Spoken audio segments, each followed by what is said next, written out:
I'm married, I've got 2 kids. My daughter's 24, my son's 22. My son trains with us at the minute. He boxed as a kid, sort of played football as well. He's back into the boxing now. Life's good. That's good. You know, and without boxing, I wouldn't be where I am today. And it's good to have yourself and people here and just sort of showing a different side or hearing a different side of the sport. Because people don't realise how hard it is and how much dedication you've got to do it. I put a thing on social media the other day, and it's from quite a while away, where you can play football, you can play rugby, you can play, but you cannot play boxing. No, you cannot.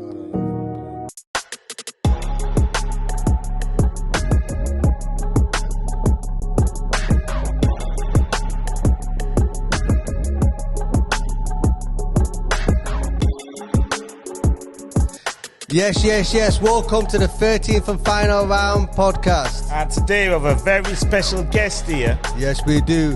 Darren Rhodes in the house. Yeah. Darren. Thank you. What's good? It's good. Same thing, different day. Yeah. You know, we're at the Homestead Club. Been coming here since I was 8. Wow. You know, 36 years on, Yeah. I'm still here, doing the boxing, doing the training. Wow. That's good. Dan. Enjoying it as much as you did when you first started. Is anything changing here from when you was little? Do you know what? Not really. Not really. So it's been the same like how it used to. Wow. You know, people say to me, what we're going to do today in boxing? We're going to do a bit of belly dancing. What do you think we're going to be doing? We're going to do boxing. Yeah, because do the same drills, everything, just keep it real, Just keep on working, keep on thinking. Yeah. You know, thinking not when the shadow boxing, it's not just about throwing punches. It's about thinking, it's about the thought process. You know, hit, move, hit. Yeah. You know, I love that. That's the way it goes. I love that. Richard Williams is, you know, Richard Williams, he was around your weight division, IBO world champion. Right. And he's like massive on the shadow boxing, wasn't he? Yes. He was saying people shadow box, but they don't imitate it like it's actual a natural fight. Real fight. You got to think, you know, hit, move, think of your defence, think of your countering, move, keep it going, keep it working. Yeah. You know, boxing's an hard sport, so you've got to concentrate as much as you can. Yeah. So what was it like for you when you was amateur? Didn't you guys have an amateur fight? Oh, you two at boxing. Hey, come on, lad, we're not on TV. We're amateur enough now and then. Yeah, we did. Actually, I already hit you that hard. That's why. No, you didn't. No, we met each other in the ABAs and that. But unfortunately, I had to box 2 times in that same night. Did you? I boxed Pedro Carragher, who beat me 3 times, and I beat him for the first time. And then I boxed him the last fight, and I was like, oh gosh. Yeah. But I did it. We did it. I got through successfully. Say hello, little man. Say hello to the camera over there. I did. Say hello to the camera. Oh, yeah. 2 minutes, I'll be ready. Is that you? Yeah. Him and his dad normally train, so... Right, that's good. That's good. Tell us that story you was telling us off camera about. Which one? He made us laugh. He was saying that, he was like, why is the referee up there? He got knocked out. First time I ever got knocked down. You know, I think I only got dropped twice as an amateur. Yeah. I had 75 amateur fights. Wow. And told me I was boxing a strong lad. Just got in and doing my business. Next thing I thought, what's referee doing up there? Oh shit, I've been knocked down. Got up, boxed his head off, got the win in the end. On the way back in the minibus, I said to my coach, did I win? Couldn't remember a thing. Wow. It's crazy, that, isn't it? Wow, it's crazy, man. That's how it is when you get knocked out. Yeah. But I got knocked down, but I got straight back up. So, but have you been knocked out when cold? I've never been knocked down where I've gone and I've been out cold. I've been dropped a few times, but I've always been able to get back up. Yorkshireman. Tough through and through. Tough guy from Leeds. So tell us about your career. Just carry on, man. Amateur career, like I said, I had 75 amateur fights. Lost my first, won my second, won my third. Big time I'd had 14 bouts, I'd won 7 and lost 7. I think I got to a national final at 13. Wow.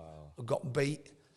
The year after I won the schools, the year after that I won it again. Wow. I think I got to 5 national finals and won 2 of them. Wow, that's amazing. Decided to turn pro at 22. Yeah. Decided to go over to Manchester, Moston and Collyhurst. What age did you go? 22. Oh, was it 22? So he was there before me. Yeah. Right. Spent 5 years there. 5 years, yeah. 5 good years. And what was it like when you first it was good. Going to a pro gym? How did you do the atmosphere and everything? How did it take you in? It was just good. Did it take you in? Were you comfortable? Actually, first time I went sparring with Robin Reid. Yeah. And I sparred Robin. Yeah. And then my amateur coach, Dennis Robbins, he asked, could I go pro there? And I turned pro with Frank Warren. Yeah. And it just went from there. Had Robin won the bronze medal at that point in the Olympics? Yes. Yeah. He was the world champion. He was the world champion WBC. Was he I think he world was champion? defending his world title when I'd gone over. Right. I used to go over there and spar him. It was Malinga. No, it was Sugar Boy Malinga. Yeah. He was preparing for that fight, and I was preparing for that fight. Yeah, when I was amateur. It's a controversial topic, but the Calzaghe fight, I had him winning by a round. It was a close fight, but I had him winning. It was a close fight, so I had him winning as well. I think that's probably Calzaghe's toughest challenge. He was more the aggressor as well. Yeah. In that fight as well. Yeah. I think that would have won him, but I think with boxing, it's politics, isn't it? He never got the rematch, did he? Well, I was meant to be on that bill, and I never got on. Really? It went overtime, so You got paid. we got paid for not fighting, but not very good when you've took 80, 90 fans up there I know, and you don't box. So everybody were having the little moan, but what can you do? I can't do nothing. These are the things that people don't see about boxing. Do you know what I mean? It's hard. People like tune in, watch the boxing, and oh, I saw you on TV, so you're famous. They only see the end the result. work, the ticket selling as well, running around getting tickets. And people letting it down the next day. I don't think people realise what a professional boxer's got to do. If they're on Sky shows and stuff like that, they don't have to sell as many. But without without selling tickets, you generally won't be on bills. Yeah. You don't get the backing. That's it. And it's hard as well because you get people ringing up on the same night when you're boxing. Oh, you can have a ticket, please. And I'm stressed with that as well. Or people they'll buy a ticket from you, they're going to buy a ticket at the door, the arena door. Don't spotted you. I always spotted you. We're here, are we? No, you haven't spotted. Don't understand. A ticket's not sold until you've got the money. Yeah. I'll have one. Yeah. I'll tell them, mate. When you ring them a week later, I've got something else I'm doing. I've got something. Like tickets are never sold until you've got the money. Yeah. Was you a good ticket seller then? I didn't do too bad. I used to... I just want to give a big shout out to our sponsors. It wouldn't be able to do the episodes or buy the equipment to do a podcast without the sponsors. So we're going to give a big shout out to... Big shout out to One Love, Caribbean Food Shop in Bradford. Thank you very much. The best Jamaican food in England, my wife will tell you. Also a big shout out to the Fat Loss King for sponsoring us. If you want to lose 5 to 20 pounds and look good for the summer, there's no better time than see results like this. Guys, keep on enjoying the podcast and don't forget to give us a shout out. Don't forget to like, share, comment, subscribe. And subscribe. And subscribe as well. Yeah. Don't forget. Friend in Manchester used to do 80, 100 tickets. When I moved to Leeds, boxed at the Light Waves a couple of times. I think most tickets I ever did is about 350. That's good. It's not bad. How many tickets did you sell? The most I've sold is about 200 tickets. It's a lot of work. Support is in my hometown. That was, you know what I mean. Support's important. Yeah, and I got people from Manchester coming over to Bradford. You know what I mean. The thing is not only what the crowd and the fans don't know what boxers go through, but when you went pro, did you know you were gonna have to do that as well? No. We thought the promoter does it for you. I was quite lucky because I signed with Frank Warren for the sort of 3 year. Yeah. Tickets were important, but they weren't as important if you didn't sell them because they weren't backing on you putting towards the show. Yeah. Right. Sky paid for everything, and that's where your sort of money come through. Yeah. But when you're on local shows, you know, big time, innit? that's all. If you can't tell tickets, you won't be on the bill. Yeah. Someone did something recently, didn't there? Was a girl who was talking about not being able to sell tickets, and Big Fraser Clark said something, didn't you remember? Yeah. He bought a ticket, he got her some publicity so she could sell some tickets for a fight. Otherwise, you can't fight. They won't put you on if you don't sell the tickets, right? Well, you've got the thing is, I don't think a lot of people realise as well. When you're on your own show, it's not your purse that you have to pay for. It's yours and your opponent. Because your opponent's coming up from wherever they've come. Yeah. The bill doesn't pay for it. You do.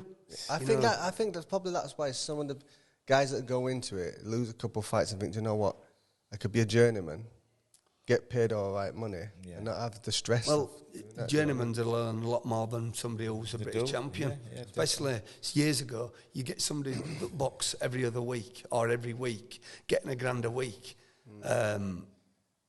If you don't box off £1,500 depending on how many rounds they're doing, if they get stopped, that's why they all used to be so good, because they'd box week on week on. Yeah, you could be on 40-50 grand a year. I think that's big shout out to Arv Mitu.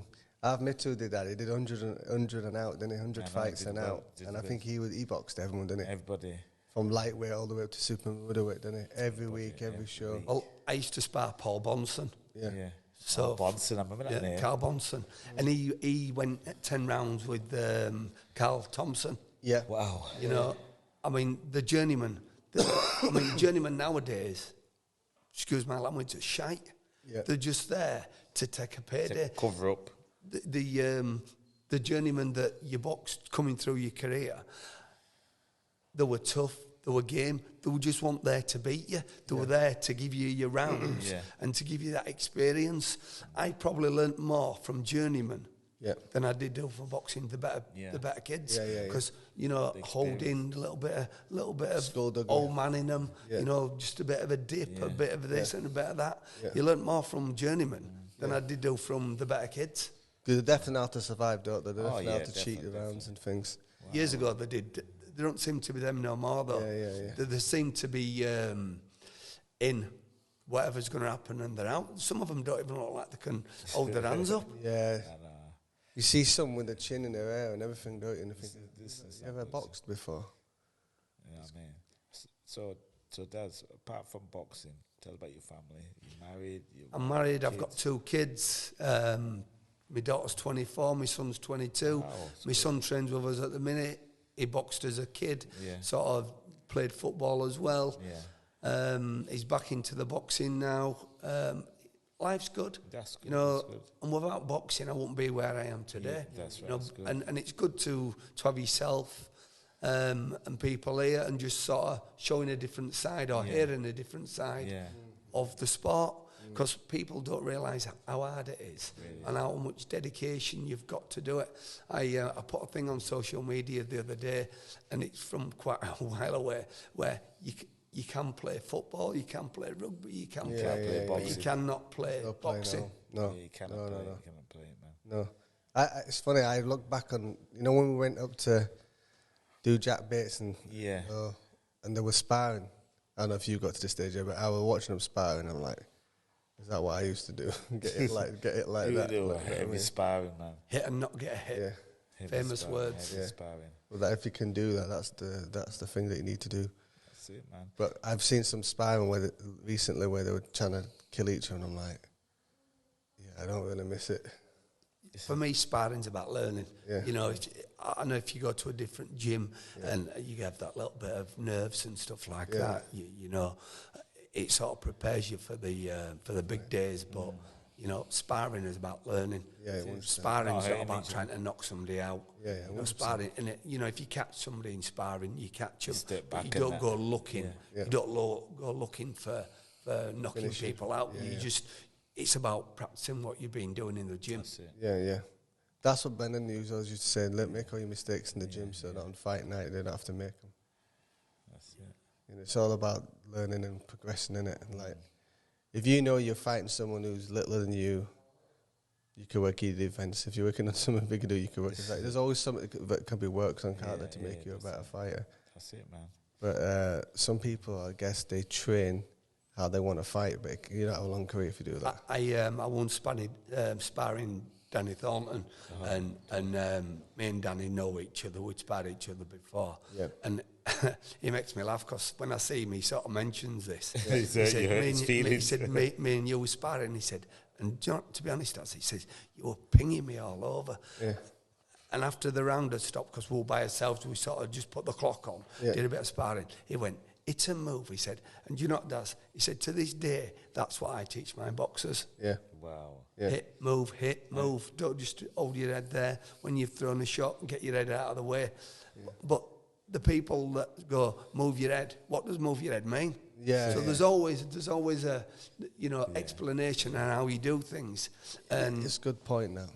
You know, move your head. What does move your head mean? Yeah. That's moving your head. Yeah. You know, when you actually do when you do a slip, it ain't your head that you move. It's a little bit of turn of your hips. It's bending of your knees. You know, so movement, dipping and stuff. Yeah. I was waiting for you to finish your statement to say what I was going to say, but you've said it for me. It's about hip movement. Yeah. No, don't be sorry. It's hip movement, isn't it?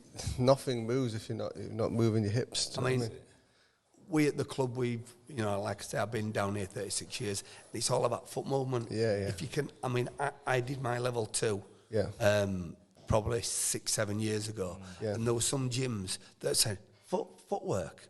Yeah. You don't do footwork, and I can't believe as England, like England boxing has its footwork, but when you do your qualifications, level 1 and level 2, you don't do no footwork. Crazy. Everything's teaching standstill, parry, sway, slip. Yeah. No foot movement. Basic. Yeah. Or is it because there's nobody there that can do it?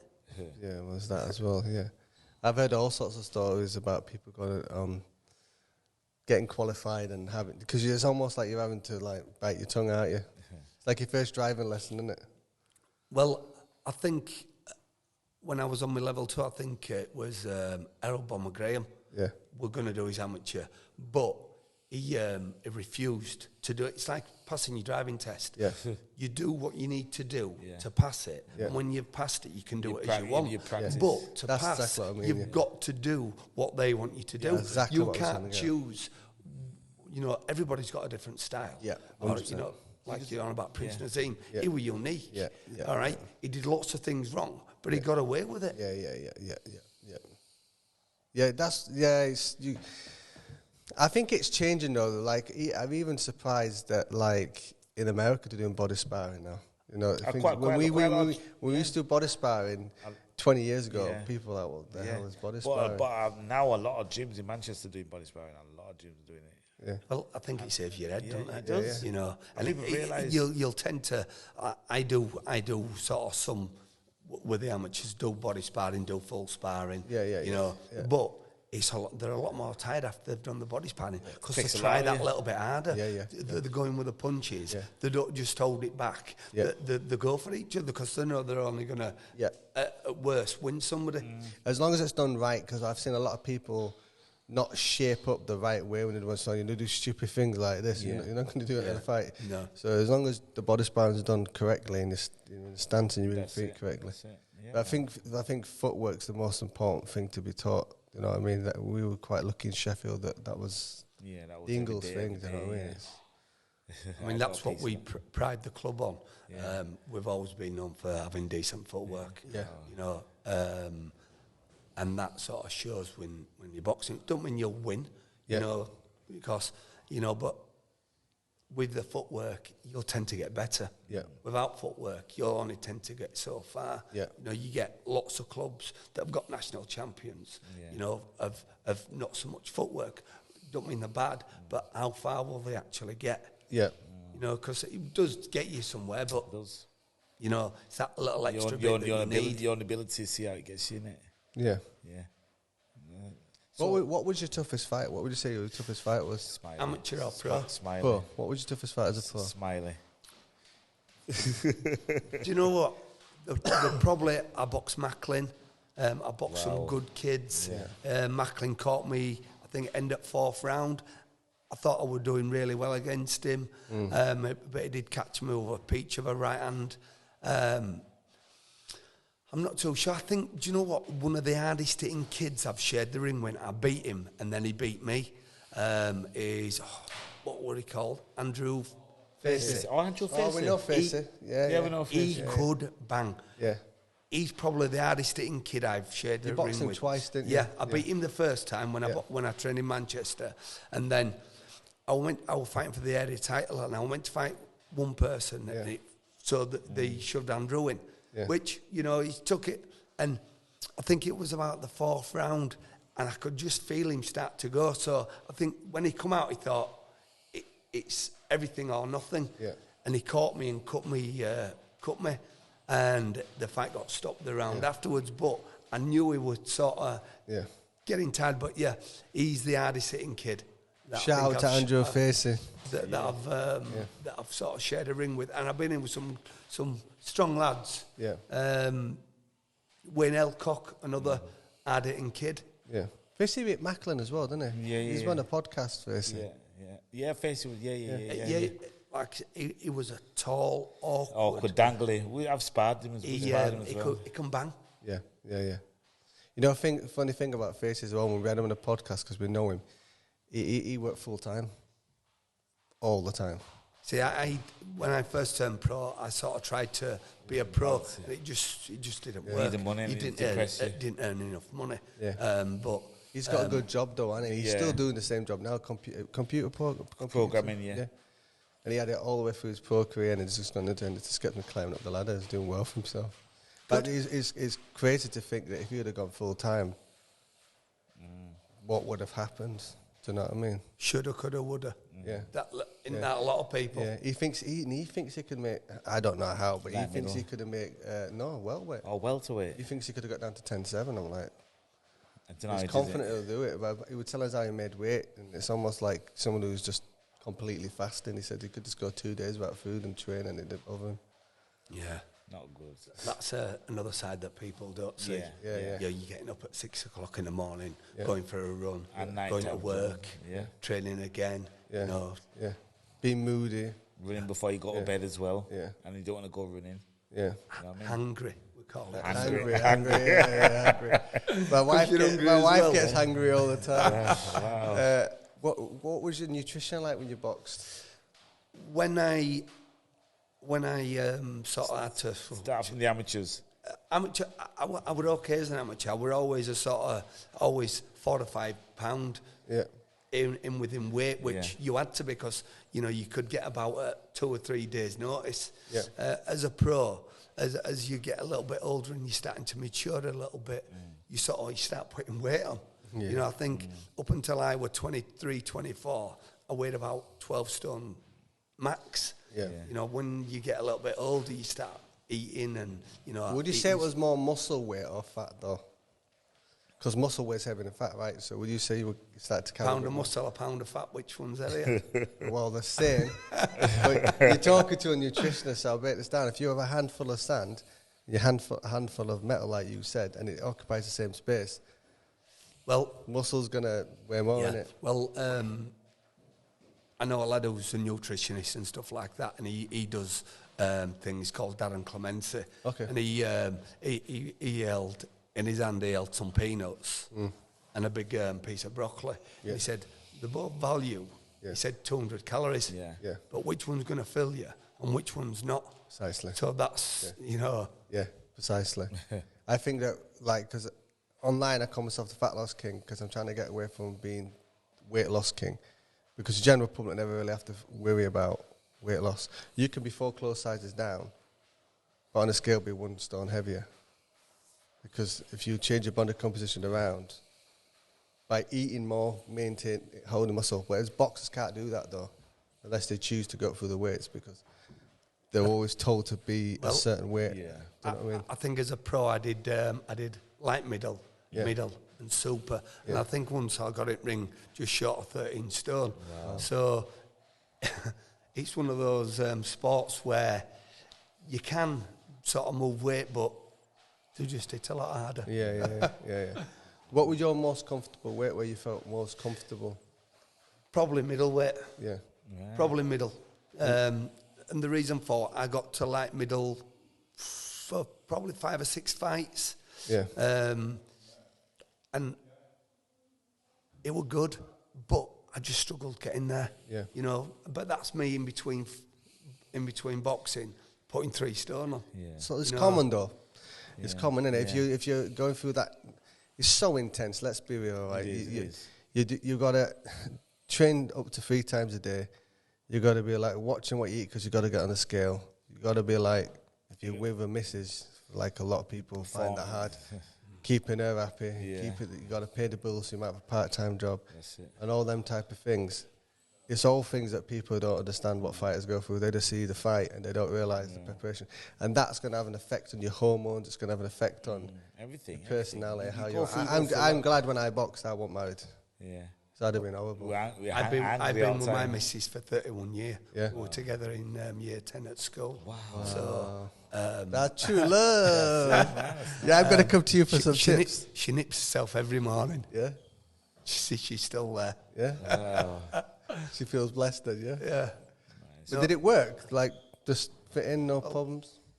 You don't choose what you're going to do, do you? Just life just puts things in front of you and you just have a go with it or you don't. Yeah. You know, I didn't, in year 10 at school when we first went out, I didn't think in 31 years' time I'm still going to be with her. Yeah, you know? Yeah. I've been married now 18 years. Wow. Give her a big shout out, man. Give her a big shout out.